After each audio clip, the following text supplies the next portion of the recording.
예, 오늘 주시는 말씀은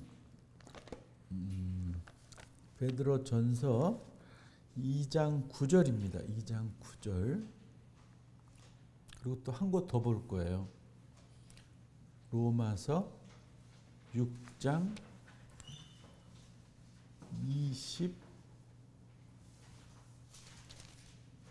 22절과 3절 꼭 두 가지 볼게요.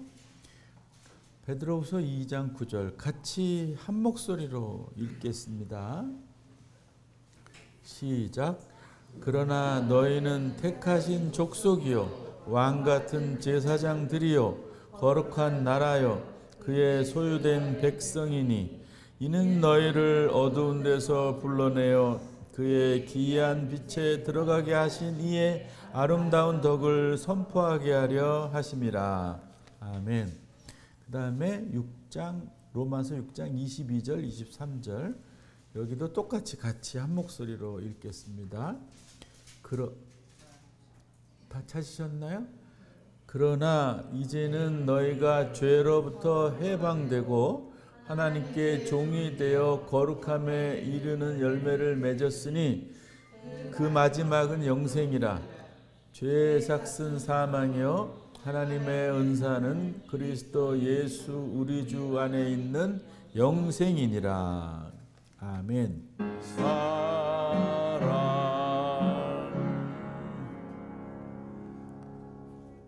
아멘.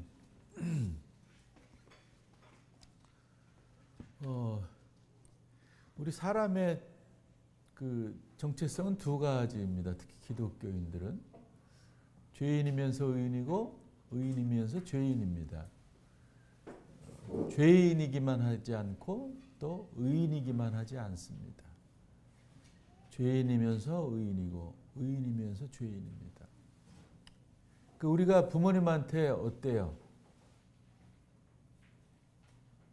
효도하지만 부족하고, 부족하지만 효도하고, 부모님께 좀 못된 자녀처럼 생각되지만 그래도 또 열심히 또 부모님께 순종하며 효도하면서 살려고 그러잖아요. 그런 것 같은 거예요. 하나님 아버지, 하나님의 자녀로서 우리는 죄인이면서 의인입니다. 그걸 우리가 기억하면서 살아야 될 것 같습니다. 여러분, 그 자녀들을 양육하잖아요. 근데 많은 사람들이 그 학대와 훈육의 차이를 모르는지 모른 척 하는지 모르겠어요. 여러분들은 아마 잘 아실 거예요. 학대와 훈육이 어떻게 구별되는지. 훈육은 아이를 정말 잘 가르치는 겁니다. 가르치는. 올바로 사람답게 살도록 잘 가르치는 것이고, 학대는 아이들을 뭐라 그럴까요? 육체적으로 고통을 주고 마음적으로 상처를 주는, 그게 오래 가서 나중에 그 사람의 삶에 큰 피해를 주고 또 삶의 왜곡을 주는 것이 학대입니다. 그러니까 부모의 학대가 아이들에게 매우 안 좋은 영향을 끼치게 됩니다.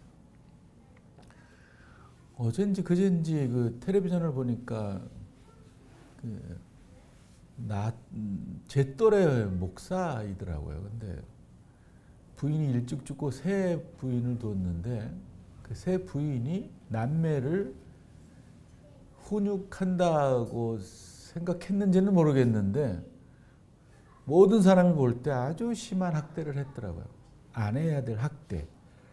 그랬더니 얘네들이 이제 한이 맺혀가지고 아마 속으로 커서 보자 뭐 이런 생각을 했나 봐요.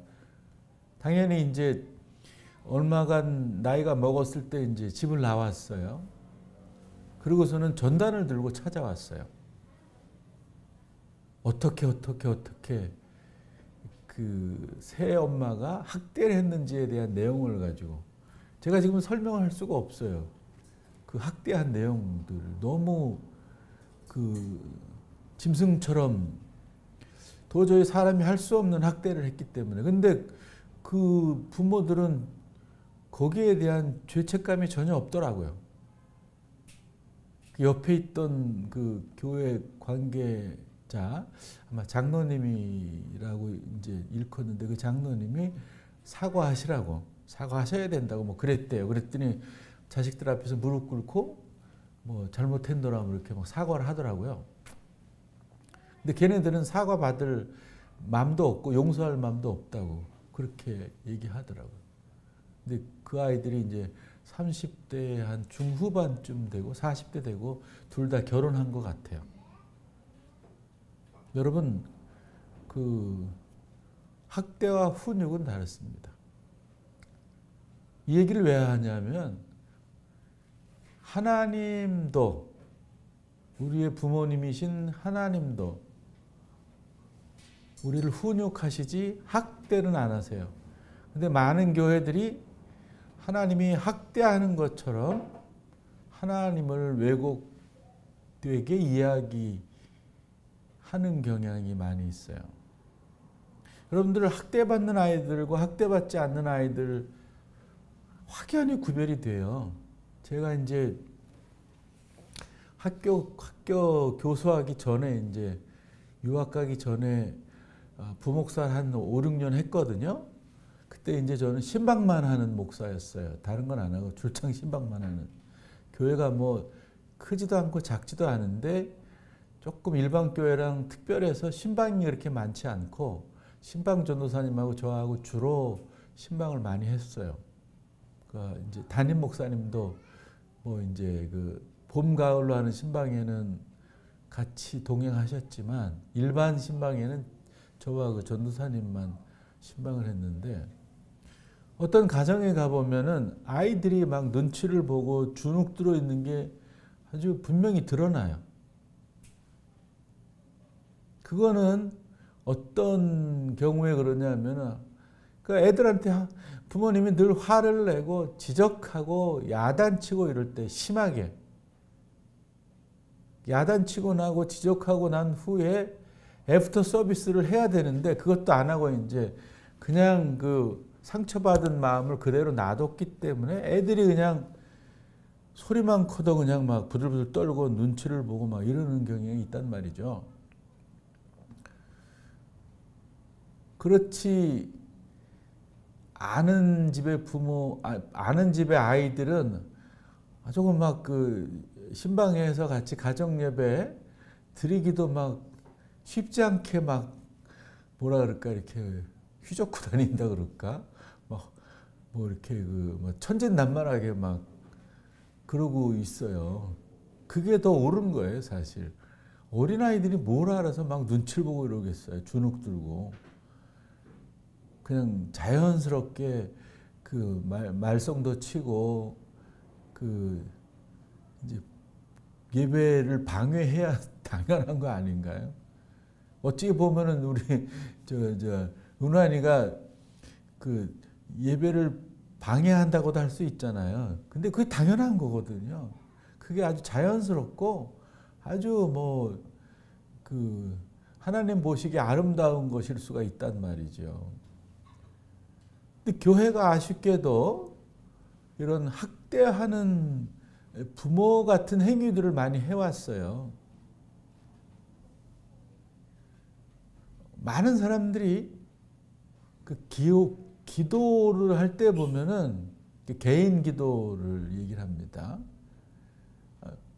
그 죄에 대한 얘기들을 많이 해요. 이런저런 죄를 많이 졌습니다. 용서해 주세요. 그냥 안 졌다 하면은 하나님께 뭐 감사하는 기도보다는 이것저것 잘못한 것들을 장구히 눌어놓는, 그냥 세세토록 눌어놓는, 그게 나쁜 것은 아닌데, 너무 그 회개에 집중하는 기도들을 많이 하는 경향이 있어요. 그리고 전체적으로 교회 설교나 또 성경 공부나 등등 모임에서 목사님이 가르치는 것을 보면 그 죄다, 죄가 많다, 죄인이다를 너무 강조하는 경향이 많이 있어요. 그러니까 교우들이 앉았다 하면 기도 시간이라고 생각하면 막 회개를 이제 하는 기도들을 많이 해요. 하나님의 자녀된 그런 그 뭐라 그럴까요? 이 자부심을 가지고 하나님과 인격적으로 교류하는 그런 그 만남의 기도보다는 막 무조건 잘못했다고, 죄송하다고, 다시는 안 그러겠다고, 뭐 이런 식의 기도를 많이 하는 경향이 있어요. 그러니까 하나님의 자녀라기보다는 하나님에게 많이 잘못한 죄인의 어떤 정체성을 너무 마음속에 많이 간직하고 있는 것 같은 생각이 들어요. 그래서 오늘 그 말씀 제목, 우리는 하나님의 사랑받는 거룩한 자녀입니다. 이걸 우리가 마음속에 늘 새겼으면 좋겠어요. 우리는 거룩한 사랑받는 하나님의 자녀다. 그런 자부심, 그런 어떤 이 특권, 이런 것으로 살아야 될 것 같아요. 그렇다고 해서 그걸 막 남용하면 안 되겠죠. 그렇다고 해서 막 함부로 하면 안 되겠죠.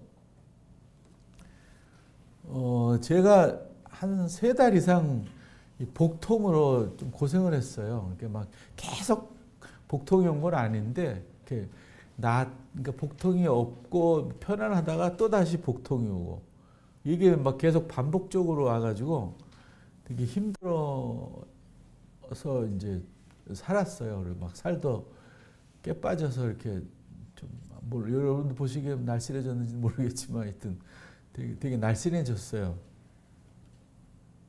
그리고 또 막 교통사고도 당하고 2번이나 당했어요.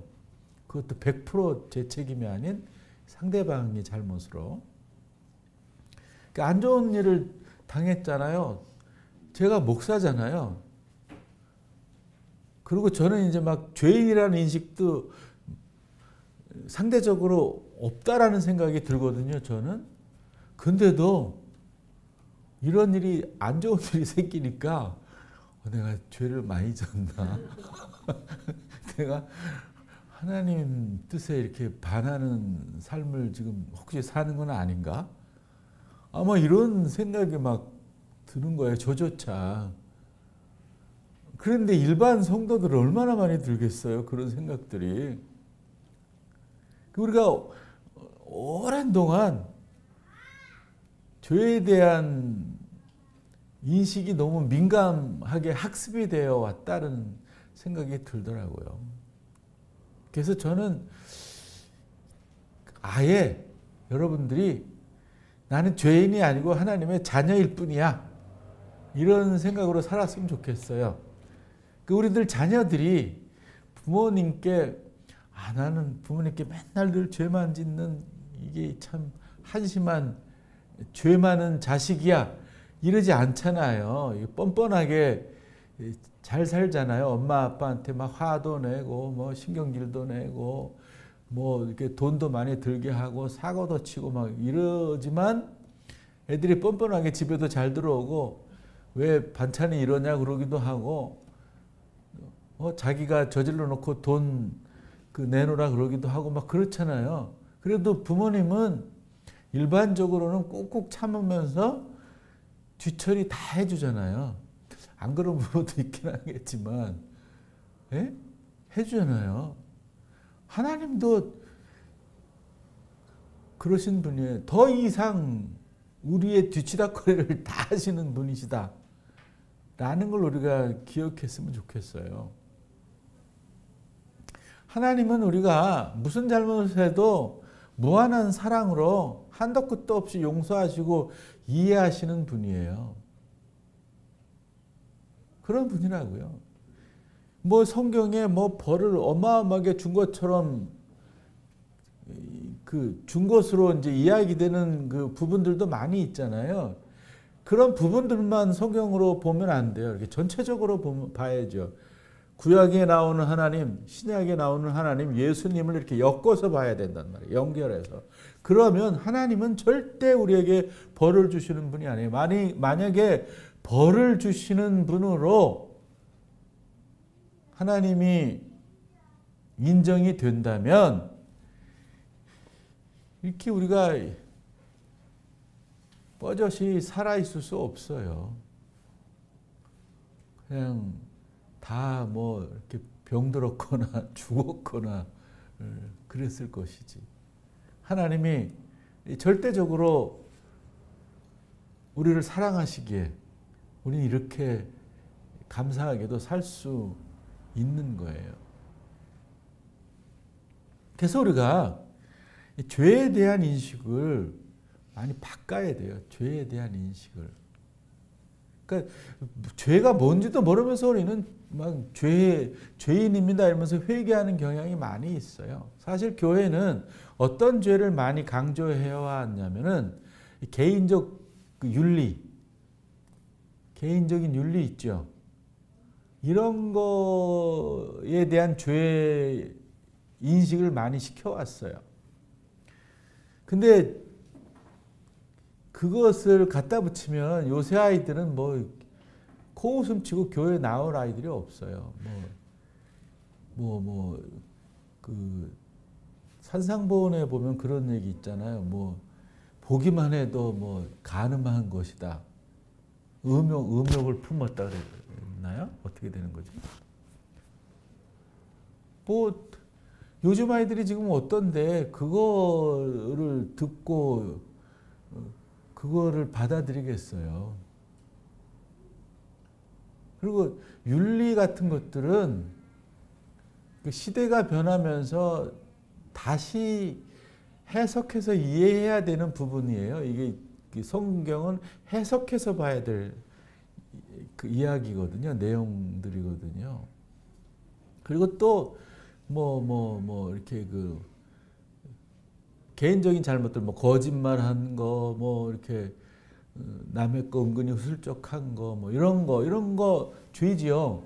그런데 그것들이 다른 것과 상대적으로 큰 죄가 아님에도 불구하고 큰 죄처럼. 옛날에 뭐 제가 젊을 때는 어떤 그 토론을 많이 했냐면은 뭐 주초가 죄냐 아니냐 뭐 이런 거. 그거는 뭐 주초는 뭐 죄냐 아니냐 따질 주제가 아니라고 저는 생각했었거든요. 그래서 제가 우리 대학 청년부에서 맨날 그런 거 토론하자 그럴 때 저는 하지 말자고 막 그랬어요. 그게 무슨 토론 주제냐고. 예? 많이 하면은 건강에 안 좋을 뿐이지 그게 무슨 토론의 주제가 되겠냐고. 근데 이제 따지고 보면 술, 담배를 하면 신앙에 이렇게 썩 좋은 영향은 많이 안 미쳐요. 그 양을 많이 할 때. 적당히 먹으면 좋은데 많이 하면은 과요불급이라고 안 좋단 말이에요. 그런 류의 막 그 주제를 가지고 죄냐 아니냐 이런 수준에서 우리가 살았단 말이죠. 그리고 막 주일 뭐 그 52주 잘 나오다가 이제 한 주 정도 빠진 것 때문에 막 이제 죄를 많이 졌다 막 이런 식으로 얘기를 하고 뭐 또 교회 여러 모임이 있잖아요. 그런 모임에 한 번, 두 번 못 나온 것 때문에 그냥 막 큰 죄인인 것처럼 생각하도록 만들고 분위기를. 그리고 막 특히 여성에게 해당되는데 가정 불화로 막 남편한테 막 모진 일을 당했잖아요. 그 참고 이렇게 막 그 이혼하려고 들면 막 그게 죄라고 그러는 얘기도 하고 막 그래요, 목사들이. 저는 그거 좀 화가 나더라고요. 못 살겠는데 무슨 그 결혼을 유지하는 게 나는 막 지옥 같은데 그걸 참고 이해하라고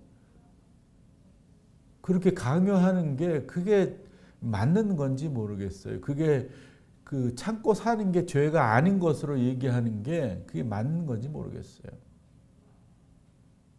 저는 아닌 것 같아요. 내가 하나님 입장에서 보면은 그래 네 맘대로 하거라 이럴 것 같아요. 네가 편한 대로 살아라. 네 행복이 뭔지 곰곰이 생각하고 가장 최선의 행복인 결과를 가져올 결정을 지어라. 뭐 이랬을 것 같아요. 저는.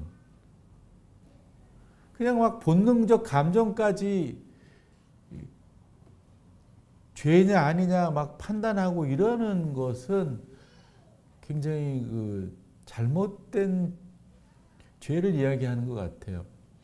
그거보다도 우리가 교회가 가르쳐야 될 죄는 개인적 신앙 행위와 관련된 것, 개인적 윤리와 관련된 그 죄보다 더 강조해야 될 것은 이 구조학이에요.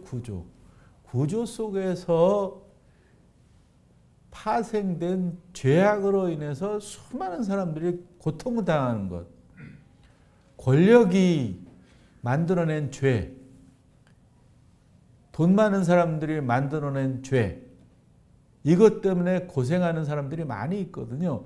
그거에 대해서 항의하고 비판하고 지적하고 문제 삼아야 되는 거예요. 교회와 성도들은. 내가 비록 교회 잘 못 나와도 그런 죄를 졌어도 구조학에 대해서는 용기를 내서 울분을 토해야지. 그게 아름다운 성도인 거예요. 그러니까 다시 말해서 이 기독교인들은 예언자적인 사명이 있는 거예요. 내가 비록 죄인이지만 하나님의 자녀된 사람으로서 책임이 있는 거예요. 책임. 구조학에 대해서 당당히 얘기해야 돼. 근데 구조학에 대해서는 얘기를 안 하는 교회가 태반이고 각 개인에 대해 어떤 윤리적인 잘못 또 교회와 관련되어서 이렇게 잘 참여하지 않은 죄 뭐 이런 거에 대해서만 굉장히 강조해요. 그건 잘못된 거다 이 말입니다. 우리는 하나님의 거룩한 사랑받는 자녀이기 때문에 이 거룩에 대해서도 좀 우리가 생각해 봐야 될 필요가 있어요.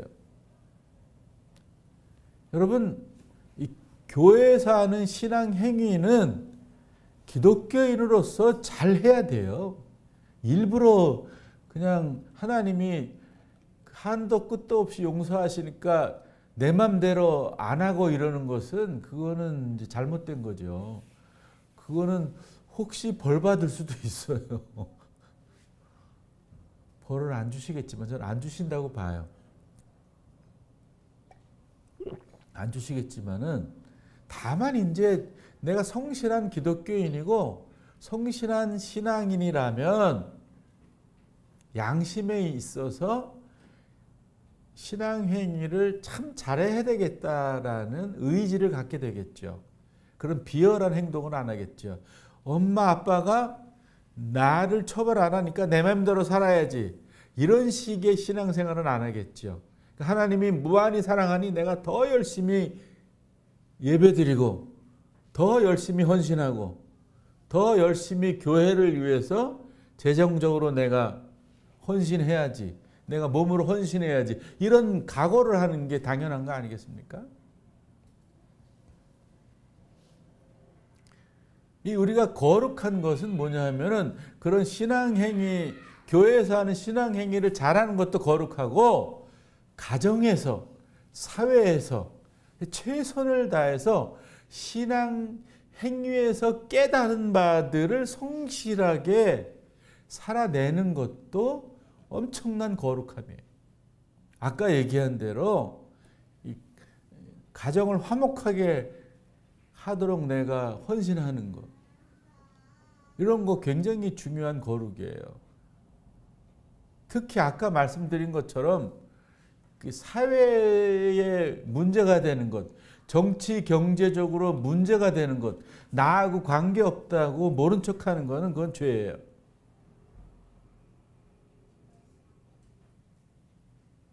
그러니까 교회 생활과 가정 생활과 사회 생활이 유기적 관계 속에서 하나님의 자녀된 그 삶을 살아야 되는 것이지, 교회 생활은 잘하고 가정 생활이나 사회 생활은 형편이 없고 이게 연관성이 없기 단절된 삶을 사는 거는 이게 잘못된 거예요. 교회에서만 막 천사 같고 교회 밖에서는 뭐 악마 비슷한 모습으로 사는 거는 아주 잘못된 겁니다.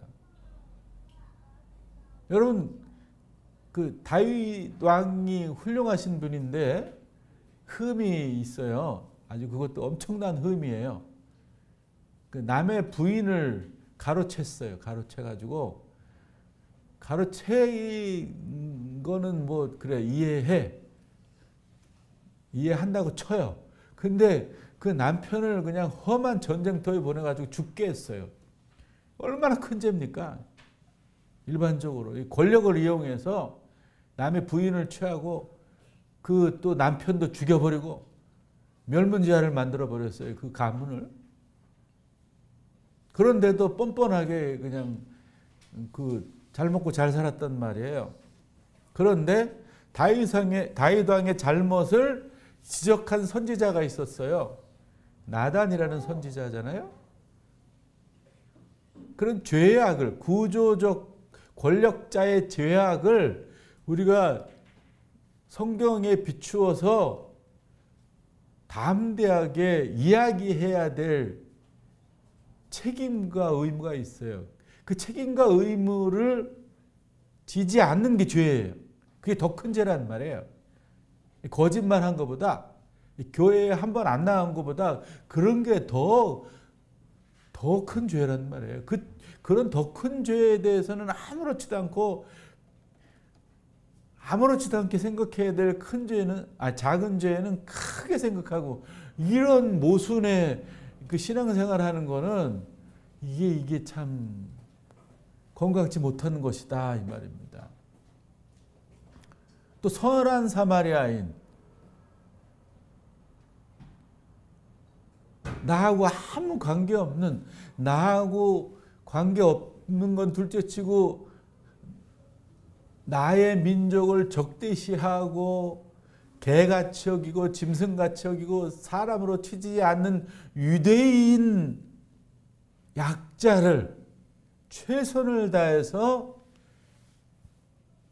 고쳐주고 또 애프터 서비스까지 약속하고, 이런 선한 사마리아인, 이런 모습이 선한 하나님의 사랑받는 이 거룩한 기독교인의 자녀의 모습인 거예요, 여러분. 그러니까 다시 말해서 우리가 거룩하려면 정말 약자를 사랑하고 강자의 횡포에 대해서, 강자의 부정의에 대해서 항의하는 사람이 되어야 되는 거예요. 그게 거룩한 거예요. 그러니까 하나님의 자녀이긴 한데 우리가 좀 더 나가서 거룩한 하나님의 자녀가 되기 위해서는 그렇게 해야 되는 거예요. 교회 생활도 잘하고 가정 생활도 잘하고 사회 생활도 잘해야 된다 이 말씀입니다. 우리의 삶의 터가, 삶의 자리가 어디예요? 교회와 가정과 사회 아닙니까? 세상, 가정, 교회잖아요. 이 세 가지 영역 속에서 우리가 하나님의 자녀로서의 삶을 잘 살아야 돼요. 그래야 온전한 하나님의 사랑받는 거룩한 자녀가 될 수 있는 거예요. 그걸 못해도 하나님의 자녀이긴 한데 우리가 채통 있는 이 철이 든 하나님의 자녀이기 위해서는 그렇게 해야 된다 그 말씀입니다. 우리는 죄인이 아니에요. 하나님의 자녀입니다. 그 의식을 좀 가졌으면 좋겠어요. 왜냐하면 지금까지 너무 우리는 죄인이다 이거 수도 없이 들었기 때문에. 여러분 그 대학생 선교회 CCC에서 발행하는 사역리라는 그 전도지가 있어요. 거기에 보면은 하나님의 사랑을 떠나서 멀리에서 우리가 죄가 있다 이렇게 얘기하는데 저는 그거 이렇게 별로 안 좋아했어요.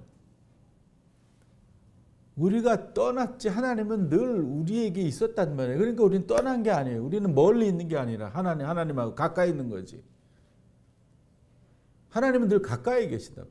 하나님이 멀리 가신 게 아니에요. 우리가 멀리 계시게 인식을 하고 그런 식으로 이해하고 그런 식으로 받아들인 것이지. 아시겠어요? 그러니까 우리는 늘 하나님 품 안에 있고 성령이 우리 안에 내주하시는데 하나님이 우리를 품 안에 안아주시고 성령께서 우리에게 내주하시는 걸 모를 뿐인 거예요. 모를 뿐인 거예요. 근데 자꾸 우리는 하나님이 멀리 계시다. 성령이 내주하시 않으신다. 내가 죄가 많아서 이렇게 얘기하는데 그건 잘못이에요. 우리가 비록 죄의 탈을 쓰고 있지만 하나님은 늘 우리 안에 계시고 우리를 품어주신다. 라는 인식 속에서 자부심을 가지고 살아야 될 필요가 있어요. 오늘 베드로후서 2장 9절 보십시다. 다시 너희는 택한 족속이요 왕같은 제사장이요 거룩한 나라요 어두운 데서 불러내어 그 기이한 빛에 드러나게 하신 이의 아름다운 덕을 선포하게 하려 하심이라. 우리는 어떤 사람인가요? 어두운 데서 불러내어진 사람이에요. 하나님의 기이한 빛에 들어간 사람들이에요. 하나님의 아름다운 덕을 선포하게 만들어진 사람이다 이 말이에요. 그러니까 얼마나 귀한 사람입니까? 우리가 공동체, 이게 지구 공동체가 만들어낸 죄 이런 것들에 대해서 우리가 예민해야 돼요. 이게 환경 문제, 기아 문제 이거 다 우리가 만들어낸 거예요. 우리 인류가 욕심을 부리고 나만 먹고 살자고 해서 그거에 대해서 반성하는 이야기들을 해야 되고 그렇게 하면 안 된다라고 얘기를 해야 돼요. 여러분 이 탤런트 김혜자 씨 또 뭐 누구더라 그 월드비전에 또 유명한 분 계시잖아요. 이렇게 한비안가? 그분들이 하는 그런 행위들 얼마나 아름다워요. 그런 행위들을 우리가 해야 되는 거란 말이에요. 크고 작게 작은 일부터 할 수 있는 일부터 많은 사람들이 그래요. 난 지금 뭐 형편이 이래서 못해요. 형편이 이런 가운데 할 수 있는 걸 찾아보는 게 좋은 거예요. 그게 우리가 거룩한 하나님의 사랑받는 자녀가 될 수 있는 길이다. 요 2장 9절 얼마나 아름다운 덕을 선포하는 사람이다. 우리가 하나님의 아름다운 덕을 선포하는 사람이다. 얼마나 큰 그 권한을 준 거예요. 이 자부심으로 한 주 살아서 또 승리의 감사의 찬양을 드리는 우리가 되기를 바랍니다. 기도합시다. 자비하신 주님, 오늘 이 말씀 속에서 우리는 하나님의 사랑받는 거룩한 자녀임을 다시 한번 마음속에 새깁니다.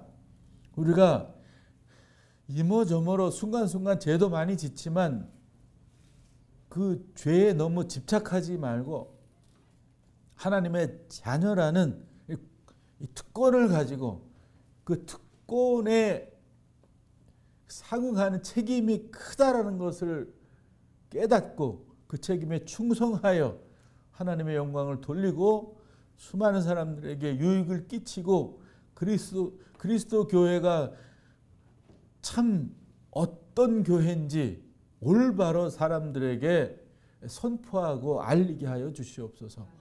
예수님의 이름으로 기도드리옵나이다. 아멘. 찬송